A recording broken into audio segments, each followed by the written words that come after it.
Today, our society leader, Hugh Taft-Morales, will be speaking on our wise and self-deprecating society leader, Richard Kiniry, who passed away in 2019. Hugh's talk is Reflections on the Philosophy of Richard Kiniry.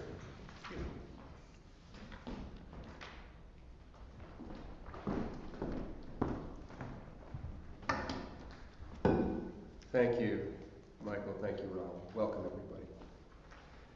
So, in offering these reflections on the philosophy of Richard Kiniry, I want to thank Richard right now.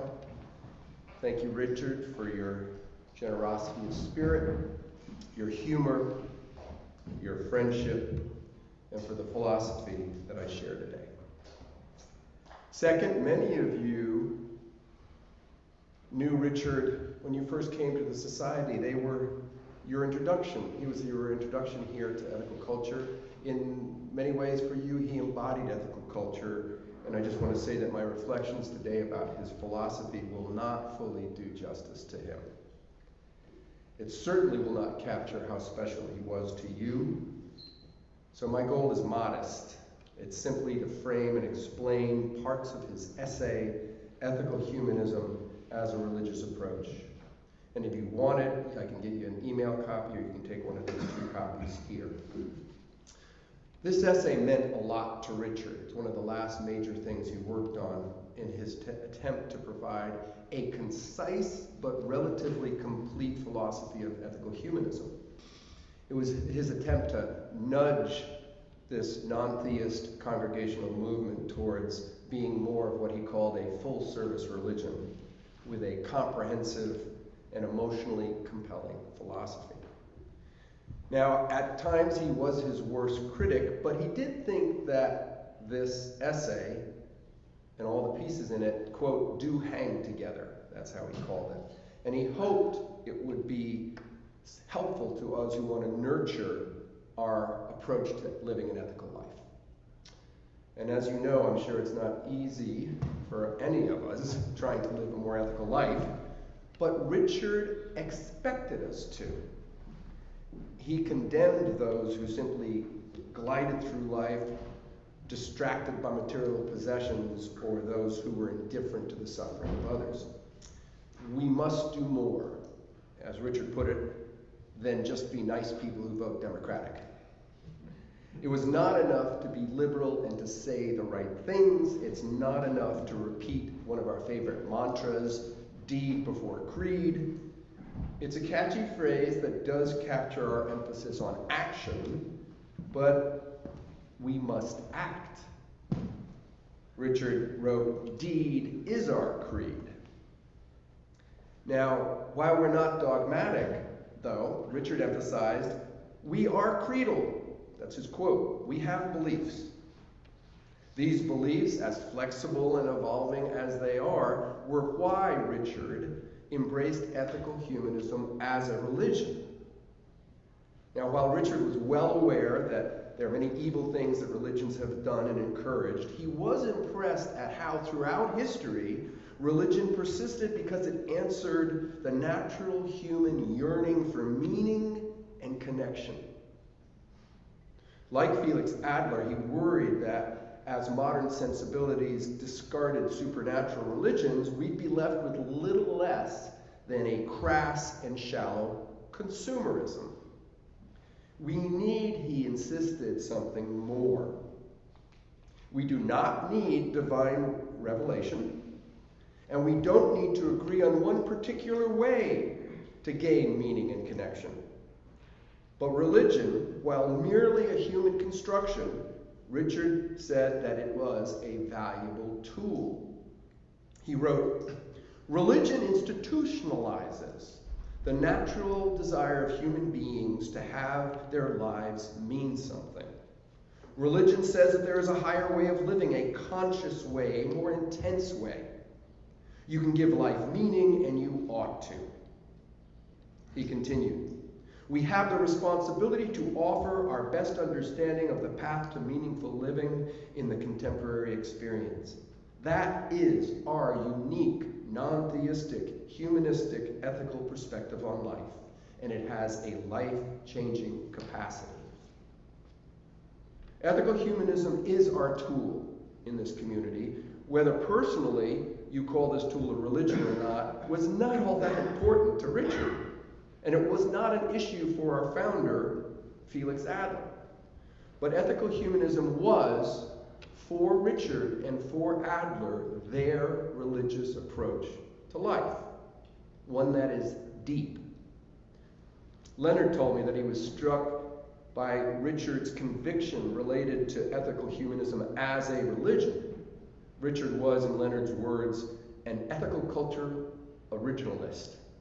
An ethical culture originalist. Now I'm going to explore Richard's originalism in 4 sections today.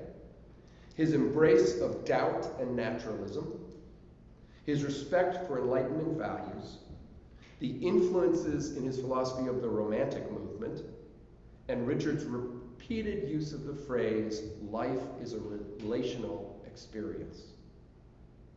So, doubt and naturalism, Enlightenment values, Romantic influences, and life is a relational experience. So let's start with doubt and naturalism. Now these are fundamental to Richard's epistemology. Epistemology is the branch of philosophy that explores theories of knowledge. It's basically something that is about how we know and what we mean by that. Now, given how much there is to know about the universe, Richard, like many of us here, appreciates how little we know. Though early in his religious formation, Richard embraced a church that held forth miracles and revelation that dangled the promise of certainty, Richard drifted away from that faith and he became convinced that certainty was not possible. Instead, we all experience the world through our own subjective lenses. Richard wrote, "We are not experiencing pure, uninterpreted reality. We have no choice but to look through human eyes. Human consciousness humanizes natural experience and in the process creates an artificial human world." End quote. This is the perspective of experiential subjectivism. And a big dose of doubt was central to Richard's epistemology. Now, metaphysics, another branch of philosophy, deals with theories about existence. Metaphysics explores what we mean by reality. Since Richard's epistemology is constrained by subjectivism, he doesn't make absolute claims about reality. But like many of us, he believed that experience offers humans enough evidence to assume that there is one world, our natural world, in which we live, that there's no other reality, no supernatural reality.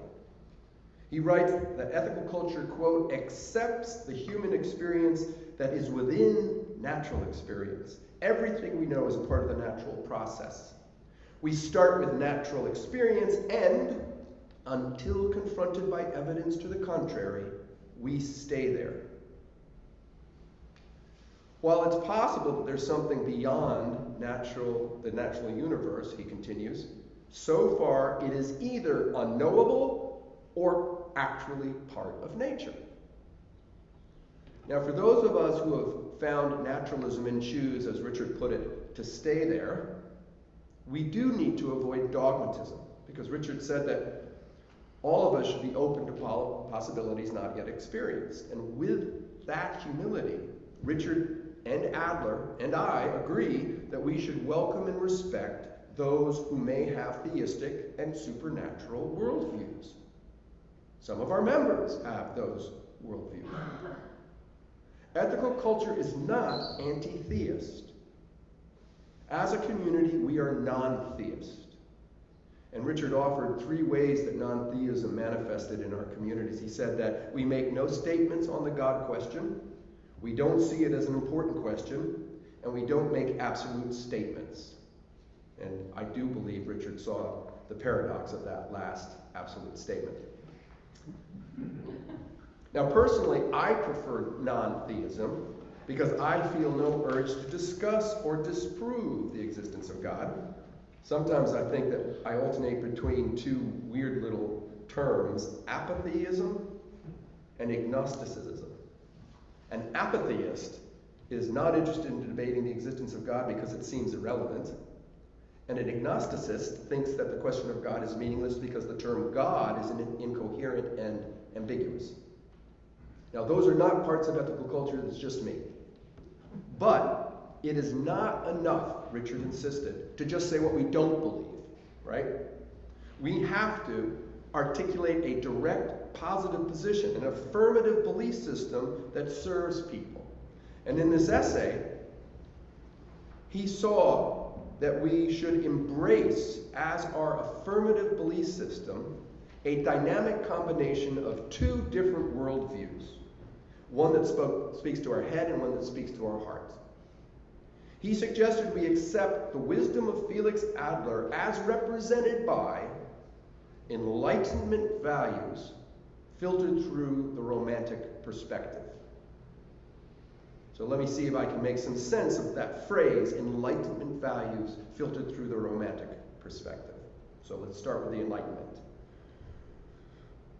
So this was a European intellectual and philosophical movement of the 17th and 18th century, centering on our understanding of the world through sensation and reason. And through our senses, we collect observation and these observations are compiled and prepared by reason, and this led to knowledge and the ability to manipulate the world in increasingly more effective ways.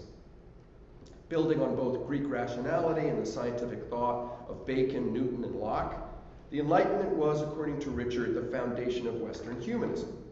And he embraced this aspect of the Enlightenment. He believed that the scientific method was an important guide to our collective life.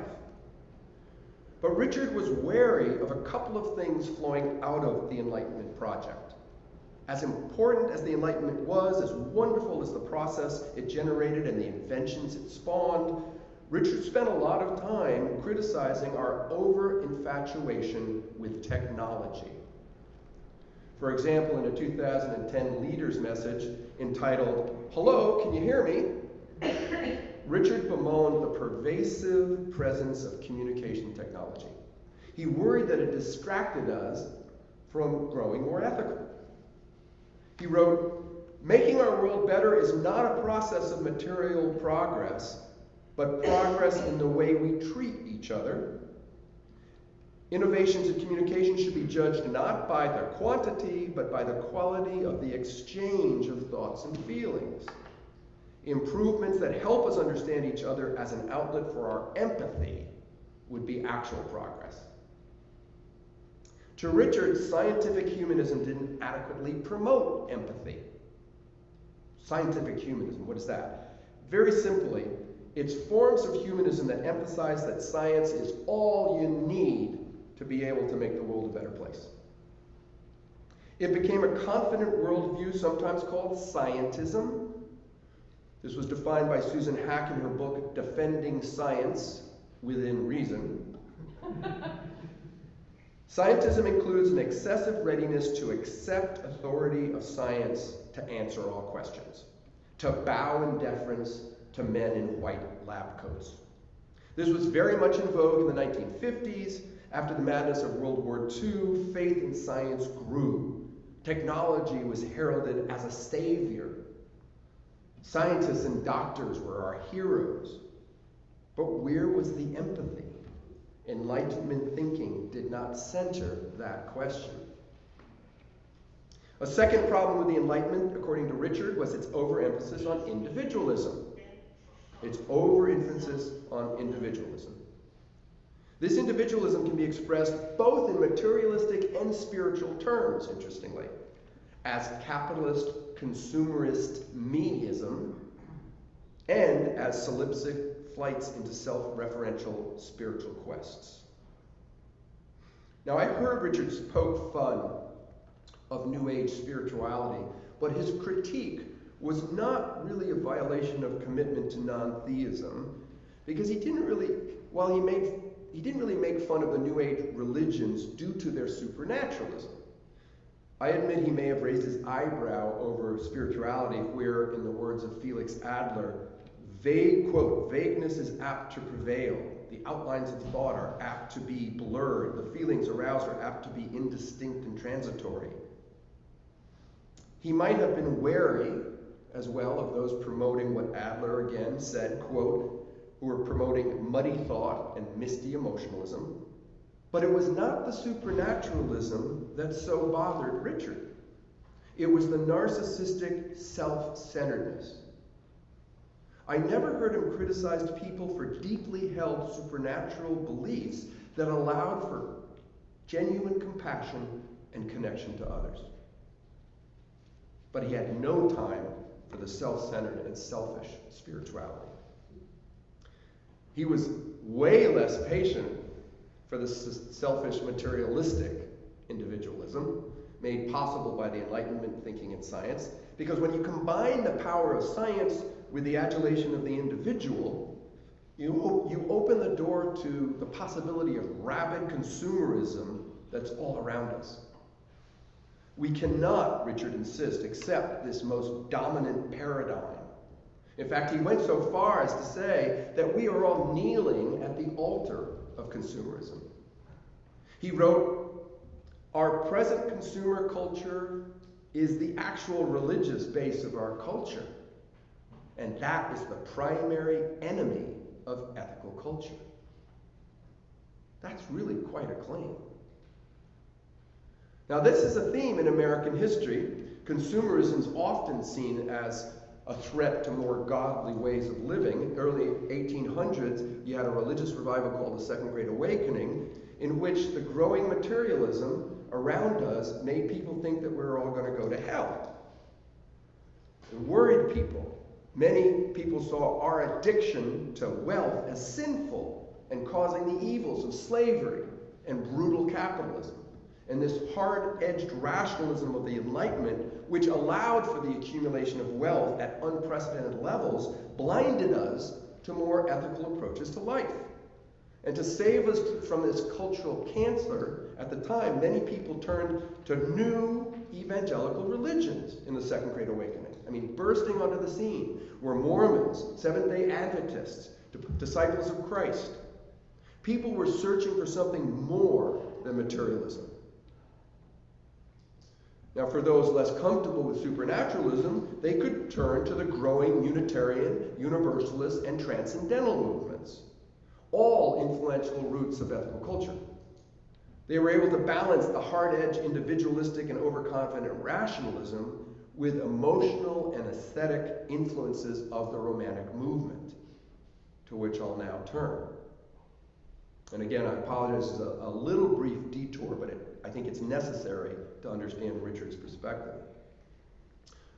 Romanticism arose in literature and art as a reaction against our over-reliance on Enlightenment rationality and claims that science trumps all of the other considerations. Romanticism rejected the values of order and balance and harmony, and instead embraced the wild and chaotic beauty of nature, like that storm that swept in the other day. It promoted, just last night, it promoted seeking wisdom, not simply by empirical, orderly collection of data, but also by accessing emotive forces in nature and human intuition. It emphasized the connections between the individual and the universe. Connections that could be made through creativity and feeling. Romanticism promoted transcending the narrowness of the individual perspective. And humanism, especially as it evolved in Europe and the United States, embraced Romanticism to balance this more sterile, exclusive reliance on rationalism and science. Ralph Waldo Emerson, who was a mentor for Felix Adler, tapped into the power of Romanticism. Early in his life, Emerson sought to balance science with a traditional theistic faith, but he found it inadequate for our burgeoning democracy. He searched for less hierarchical forms of devotion than those offered by traditional religion, so he emphasized not looking up for the divine, but looking within. Every person has within them, according to Emerson, the wisdom of the universe, inner revelations that can guide us in life. Immediate experience can offer important truths and inner revelations. Emerson wrote, "What lies behind us and what lies before us are tiny matters compared to what lies within us. That was Emerson's form of transcendence. And Adler yearned for that type of transcendence too. A reality that he described sometimes including a supersensible realm. It was a little confusing and abstract, a realm that was within us but often inaccessible. His transcendence was bundled up in an idealistic philosophy which emphasized not what was but what could be. I take a lot out of that. But so much of his philosophy strikes us as overly intellectual. Richard and most other ethical culturists prefer transcendence that mixes in that romantic influence without giving up reason. Nature, art, music, piano offers transcendent opportunities in life. And during the early 1800s, this romantic movement revered nature through paintings of the Hudson River schools. If you know the paintings of Thomas Cole or Frederick Edwin Church, the crystal waters and the golden rays of the sun offered us sources for inspiration. In his 1936 essay entitled Nature, Emerson urged the reader to look beyond the surface of nature to find its spiritual power, a power that's both in us and outside of us, linking us to the world. And nature certainly inspired Adler as he hiked through the Alps, and later in his life as he would retreat and refuel in the mountains of the Adirondacks. Richard found similar inspiration in his own corner of nature, our little place on the banks of the Brandywine. Richard was an ardent advocate for Camp Linden, for what it offers our campers and our members in the animal world. But it also inspired him. He would go to Camp Linden volunteer days, and I was told recently that while he would do a little work on the trails and the garden, he would often wander off by himself to commune with an environment that gave him peace and maybe moments of transcendence. Richard also found these elements in the creative arts. His own glass work, like the wonderful mirror in the leader's office, was one avenue for him to access what he called the poetic and aesthetic approach to life. It helped enrich experience and encourage more holistic connections with other people. It helped avoid both the extreme individualism and the fractioning up of experience caused by exclusive reliance on reason. Richard, like others that embraced Romanticism, loved beautiful art and architecture and music. Aesthetic experiences and beauty are non-rational aspects of life that can balance our commitment to science. And Richard urged us to embrace that emotive side of life, which can, quote, he wrote, take daily living to sublime levels of connection with the natural experience. In a lot of ways, Richard argued that metaphysical abstractions like God or truth are poetry. A poetic, quote, a poetic aesthetic approach allows us to transcend what seems ordinary and add depth, meaning, and beauty. But all of that remains part of the natural experience, transcendence in this world. Nature, art, creativity, beauty were romantic forces that provided Richard ways to connect. Connection was fundamental to Richard's philosophy, and this brings me to what I think is the most consistent mantra in his worldview. His phrase, life is a relational experience. Now, along with his assumption that there is only one world, our natural world, the emphasis on relational experience was an important aspect of Richard's metaphysical perspective. Remember, metaphysics is about what we call reality, about what exists. And another word that means the same thing is ontology. And I say that just because he quotes Nels Noddings, a feminist philosopher who used the term ontology instead of metaphysics. It means the same thing. She wrote, taking relation as ontologically basic means that we recognize human encounter and effective response as a basic fact of human existence. A basic fact of human existence, a foundation by how we experience the world, is the human encounter with the world. And we don't choose this encounter. The world often comes to us uninvited. How we experience it, how we interact with it, that, for Richard, is what's most real.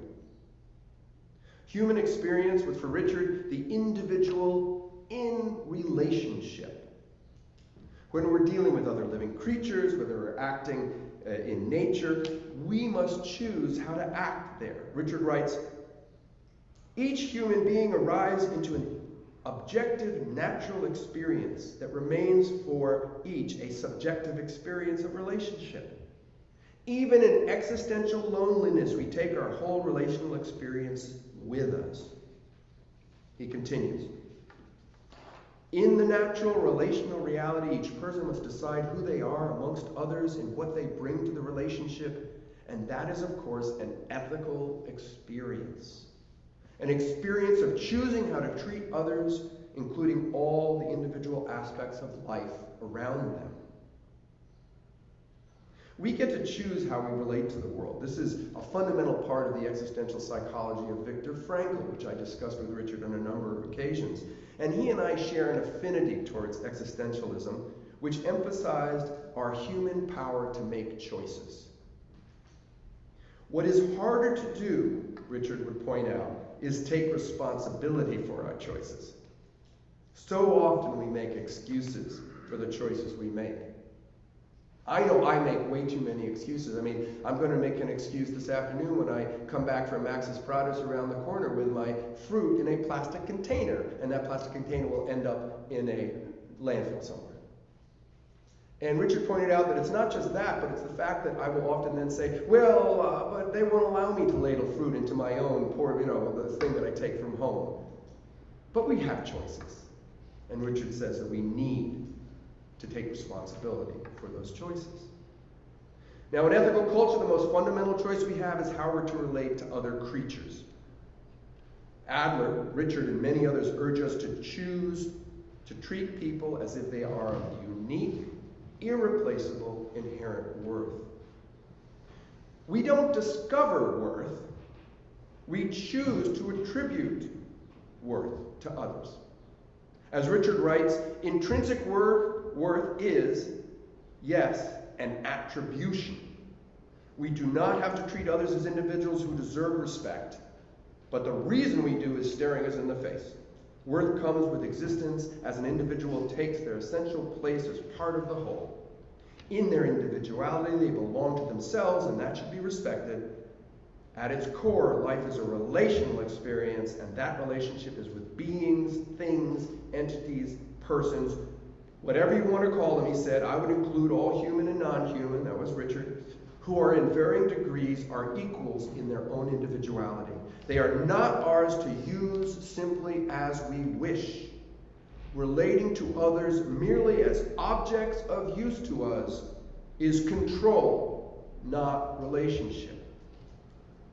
And yet, encouraged as we are by our consumerist culture, we do so often treat people as objects, right?